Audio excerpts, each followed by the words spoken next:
আপনার টাকা আছে, আপনার বন্ধু আপনার কাছে আসবে। আপনার গাড়ি আছে, আপনার বান্ধবী আপনার কাছে আসবে।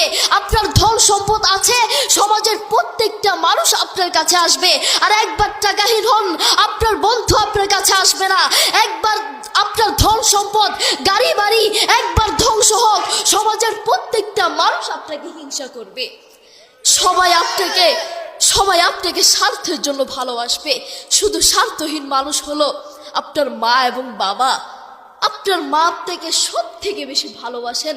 বিশ্বাস করুন, আপনার মা আপনাকে সব থেকে বেশি ভালোবাসেন। প্রত্যেক মা নিজের জীবনের চেয়েও তার সন্তানটাকে সব থেকে বেশি ভালোবাসেন। নিজের জীবন দিয়ে দিতে চান, জীবন হারাতে চান। প্রিয় দিনী ভাই, আপনি যদি দেখতে কালো হন, আপনার চেহারা যদি দেখতে কালো হয়, আপনার চেহারা যদি দেখতে বিশ্রী হয়, আপনার চেহারায়